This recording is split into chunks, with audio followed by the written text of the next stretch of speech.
부처님의 제자들은 쉽게 깨달음을 얻었는데 현대인들은 왜 어려울까요?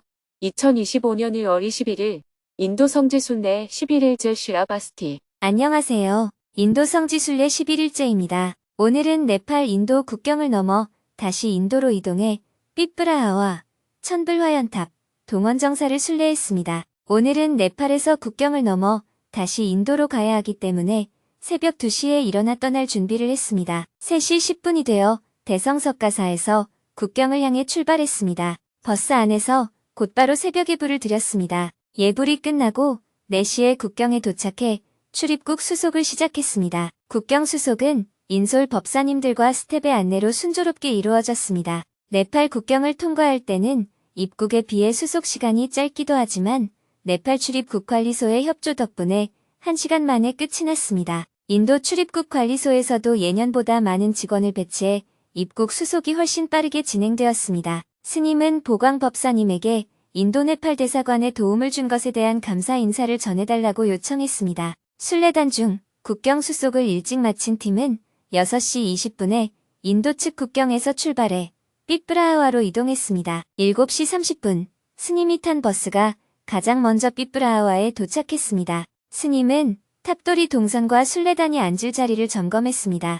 여광 법사님이 스님께 순례단의 상황을 알렸습니다. 스님, 인도 입국 수속은 4대 정도 남았습니다.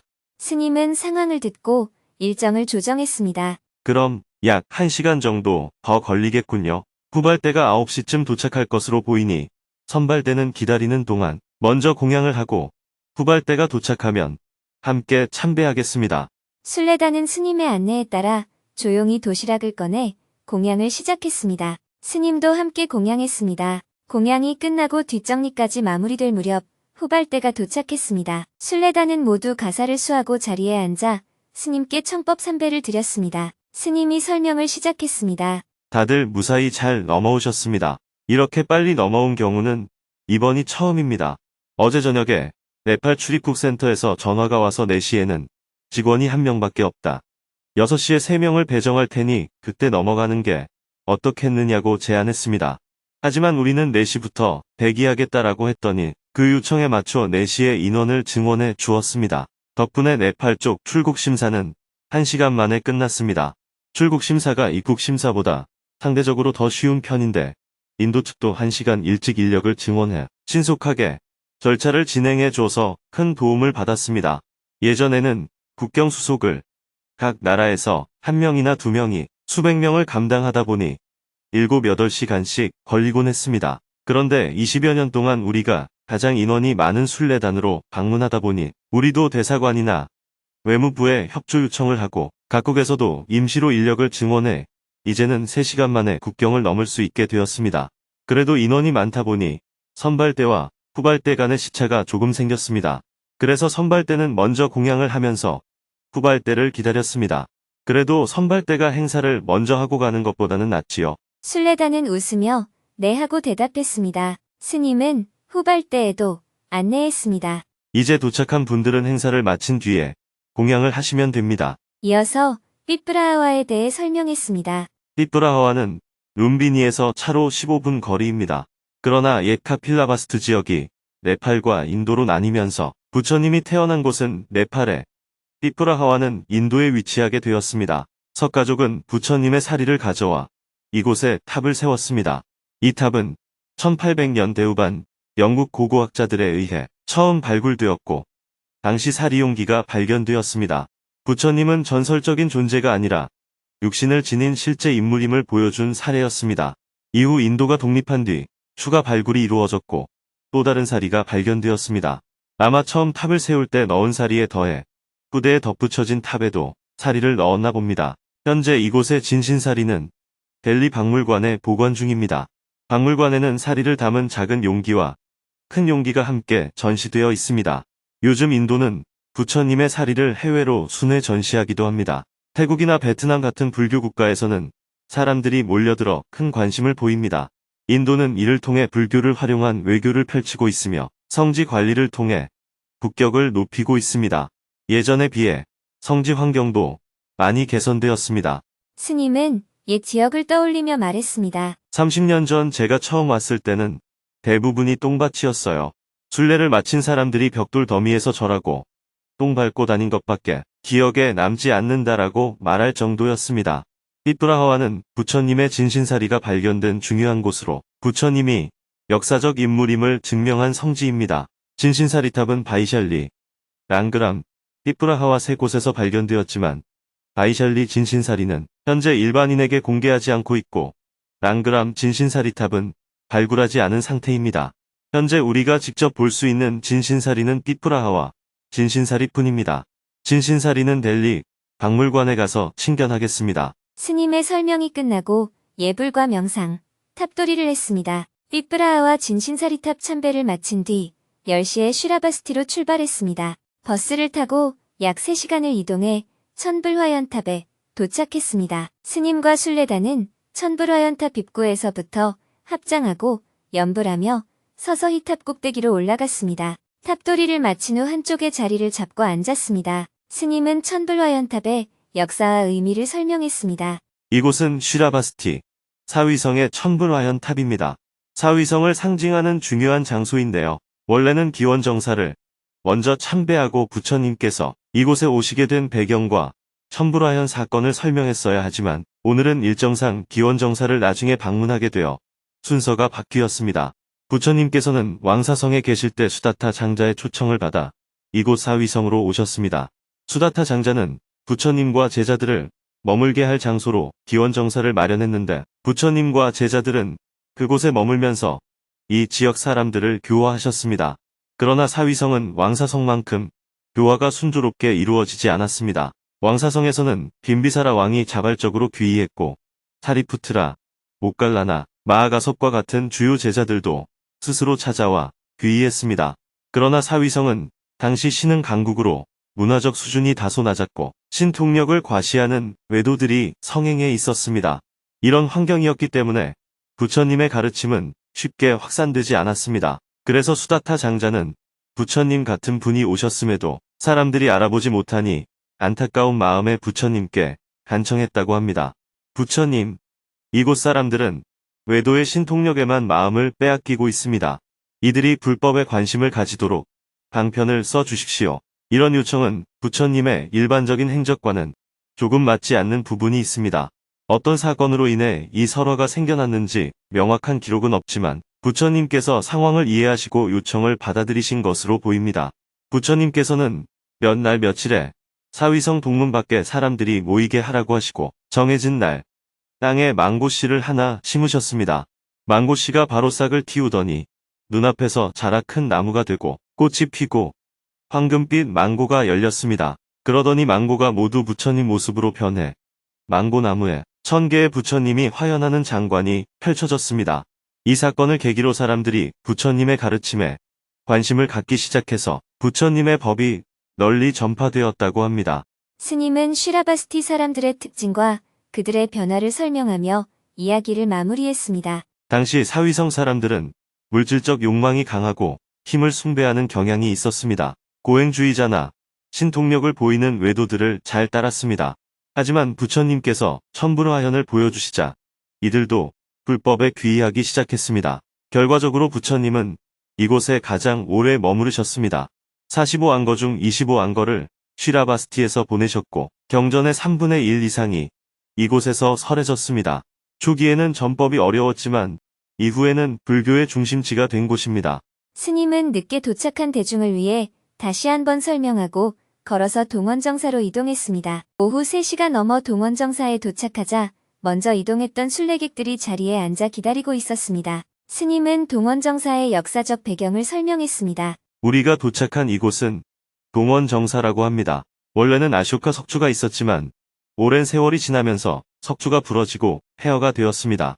현재 이곳이 동원정사가 맞다고 단정할 수는 없지만 기록과 위치를 살펴볼 때 가능성이 높습니다. 다만 우리가 정성껏 참배해 놓고 나중에 아니라는 결과가 나올 수도 있겠지요. 사위성 하면 가장 대표적인 장소는 기원정사입니다. 동원정사는 뿌르바나라고도 하는데 여기서 뿌르는 동쪽을 의미합니다. 그래서 동쪽의 숲이라는 뜻이지요.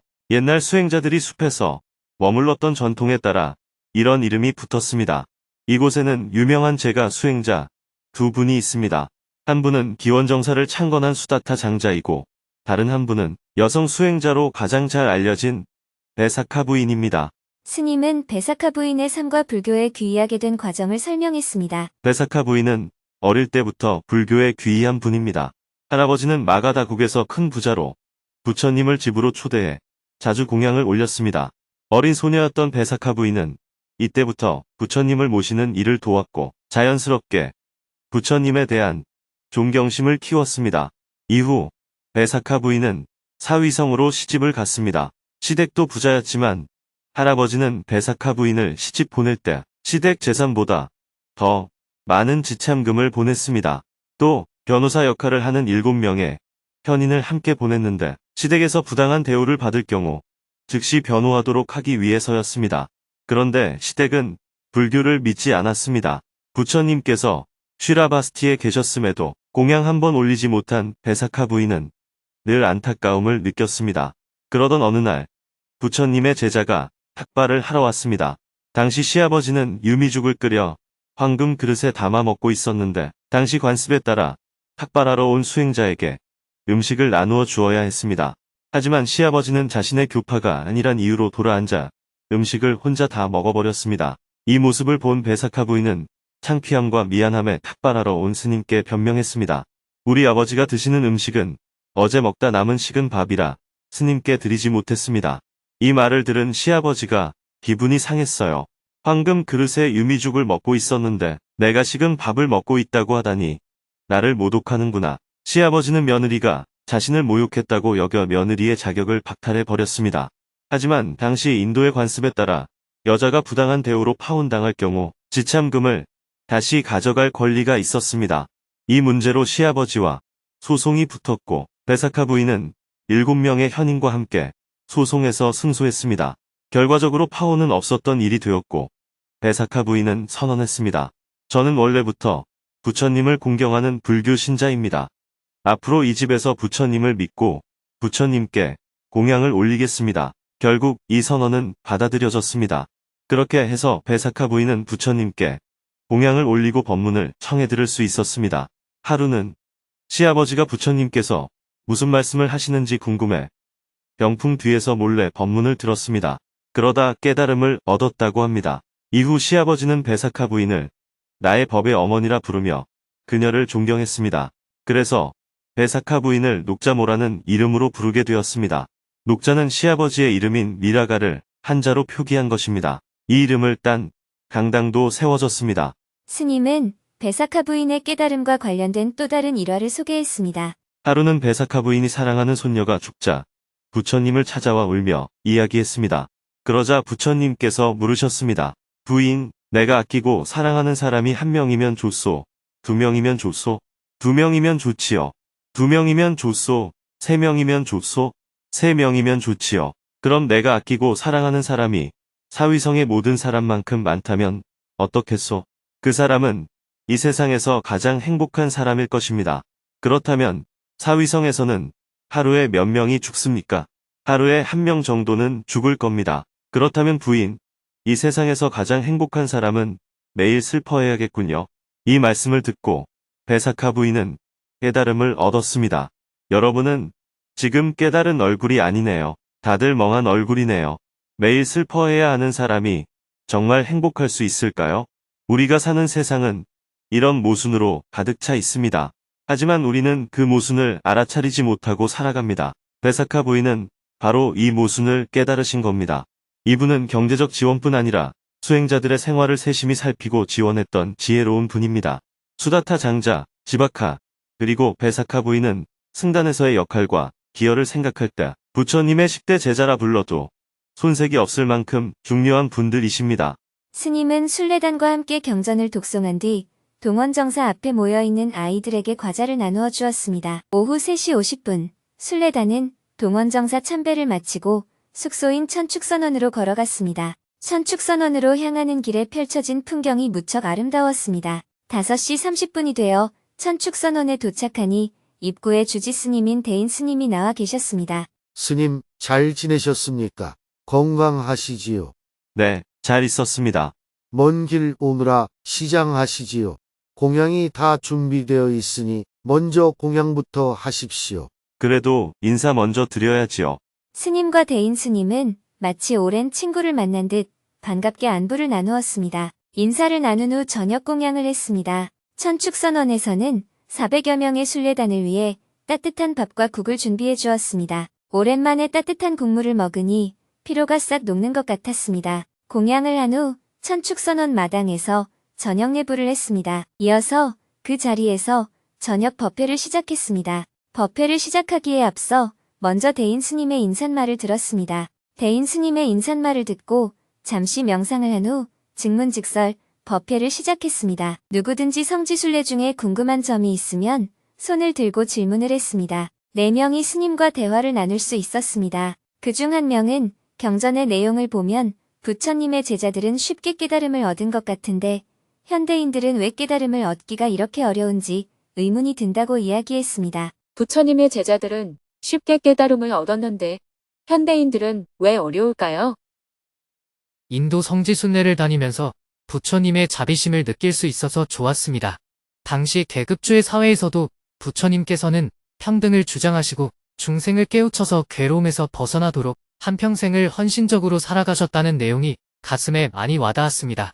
부처님 당시에는 야사비구도 그렇고 야사비구의 친구들 50명도 쉽게 아라한과를 증득했는데 현대사회에서는 왜 이렇게 깨달음을 이루기가 어려울까요?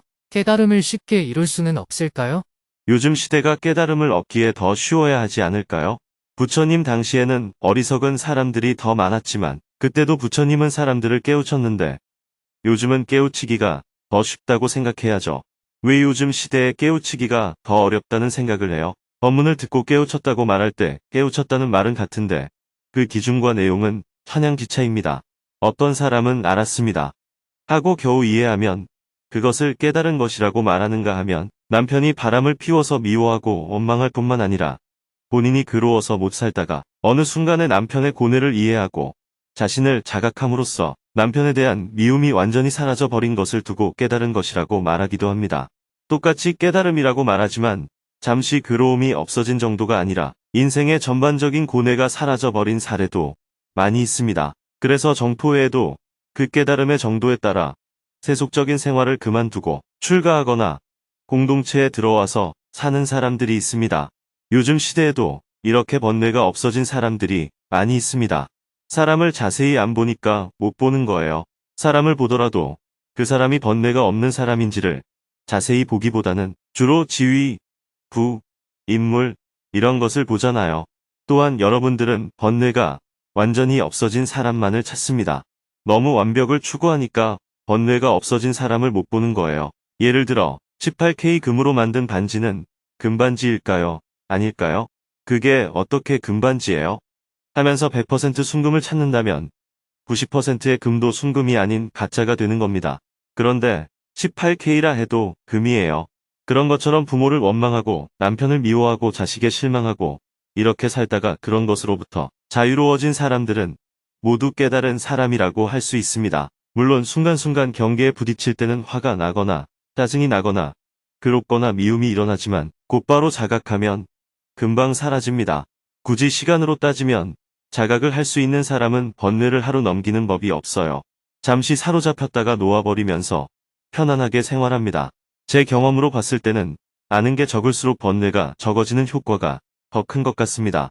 정토회 회원 중에서도 초등학교나 중학교까지 공부한 것이 전부지만 어떤 계기를 통해서 탁 자신의 괴로움으로부터 벗어난 사람이 많습니다. 반면에 불교 교리나 지식을 많이 아는 사람은 자신이 아는 것을 가지고 계속 머리를 굴려서 문제를 해결하려고 합니다. 안다 하는 인식을 놓아버려야 되는데 그게 잘 안 되는 거예요. 그래서 현대인은 옛날 사람들보다 말귀는 빨리 알아듣는다고 할 수 있지만 오히려 번뇌로부터 벗어나는 것이 옛날 사람보다 더딘 이유는 자꾸 생각으로 모든 걸 풀려고 하기 때문입니다. 그래서 법륜스님 법문을 들어보니 훌륭합니다. 이렇게 말하는 사람을 저는 법을 이해한다고 보지 않습니다. 왜냐하면 제가 하는 말이 본인의 머리로 이해가 되면 훌륭하다고 말하는 것이기 때문입니다. 내 머리로 이해가 되면 훌륭하십니다. 하고 내 머리로 이해가 안 되면 쓸데없는 소리 하고 있다. 하게 되는 거예요. 여러분들이 누군가를 좋아하는 것을 사랑이라고 하는데 그렇지 않습니다. 좋아하는 것은 그냥 내 마음에 들었다는 것을 의미하는 거예요. 스님한테 가까이 와서 스님 하고 부르면서 좋아하는 마음을 냈다가 제가 톡 하고 외면하면 곧바로 삐져서 미워하기 시작합니다. 마음이 바로 확 바뀌어 버려요. 그 사람이 나쁘다는 것이 아니라 마음의 작용이 그렇다는 것을 말씀드리는 것입니다. 고뇌에서 벗어나려면 움켜쥔 생각을 내려놓아야 합니다. 움켜쥔 생각은 사람마다 카르마에 따라서 차이가 크게 나지만 평균적으로 말하면 아는 게 많을수록 어떤 문제를 자꾸 생각으로 풀려고 합니다. 생각을 골똘히 하니까 능력은 커지지만 대신에 자신의 번뇌로부터 자유로워지기는 좀 어려운 것 같아요. 그런 면에서 현대인들은 깨닫는 게 좀 더딘데 왜 그럽니까? 이런 의문이 드는 것도 일리가 있다고 생각합니다. 반야심경을 읽어봐도 이무소득고라고 하잖아요. 이 얻을 바 없는 까닭으로 하는 뜻입니다. 그래서 깨달음을 얻으려면 무엇을 얻겠다는 생각을 내려놓아야 합니다. 사실은 아무것도 얻을 게 없어요. 그런데 우리는 깨달음마저도 얻겠다는 욕망으로 접근하고 있습니다. 그래서 깨닫지 못했다는 새로운 고뇌가 또 생기는 거예요. 돈을 벌어야 하는데 돈을 못 벌었다고 실망하는 것이나 깨달아야 하는데 못 깨달았다고 실망하는 것이나 모두 집착이라는 측면에서는 같은 겁니다. 그럴 때 돈을 벌겠다 하는 말과 도를 얻겠다 하는 말은 아무 차이가 없어요. 얻겠다는 것이 고뇌의 근본이기 때문에 그 대상이 돈이든 도이든 사랑이든 그건 그렇게 중요한 문제가 아니에요. 얻겠다는 생각을 내려놓는 게 가장 중요합니다. 그런데 문제는 얻겠다는 생각이 그렇게 쉽게 놓아지지 않는다는 거죠. 여러분들은 돈을 얻겠다고 하다가 괴롭다고 해서 돈이 얼마나 무상한 줄 아는지 깨우쳐주면 그렇구나 하고 권력을 잡습니다. 권력이라는 게 얼마나 무상한 줄 아느냐 고 깨우쳐주면 권력을 탁 버리고 이번에는 도를 붙잡는 시기입니다. 그러니 여러분은 도가 그냥 돈이나 권력의 대체물에 불과한 수행을 하고 있는 거예요. 그래서 깨달음을 체험하기가 어려운 겁니다. 그리고 깨달음을 자꾸 추상적으로 생각하기 때문에 확 깨우치겠다는 생각을 하게 되는 겁니다. 돈을 조금씩 벌어서 저축할 생각을 하는 것이 아니라 복권을 사서 일확천금을 벌겠다는 것과 똑같은 개념으로 깨달음에 대해서도 접근하고 있는 겁니다. 그렇기 때문에 여러분들은 수행을 한다고 하면서도 늘 복권에 떨어진 것 같은 그런 실망을 하는 거예요. 수행은 지금 나의 상태를 알아차리고 깨어 있는 것입니다. 알아차림을 유지하다가 놓치면 다시 알아차리면 됩니다. 그렇게 꾸준히 해나가면 되는데 깨달았다, 못 깨달았다 이런 생각을 하는 자체가 돈을 벌었다, 돈을 못 벌었다 하는 것과 똑같아요. 복을 비는 기복적인 신앙도 문제지만 욕심으로 깨닫겠다고 하는 우리의 수행 풍토 역시 문제입니다.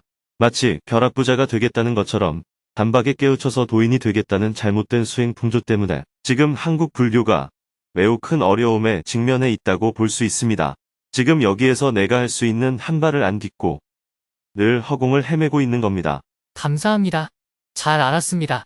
스님의 말씀을 듣고 있다 보니 시간 가는 줄 몰랐습니다. 밤이 깊어지자 안개가 짙어지고 날씨가 쌀쌀해졌습니다. 스님은 순례다니 혹시 감기에 걸릴까 우려하여 일찍 법문을 마쳤습니다. 쉬라바스티에서의 첫날이 저물었습니다. 내일은 앙굴리말라 스투파, 수다타 장자 스투파, 기원정사를 순례할 예정입니다.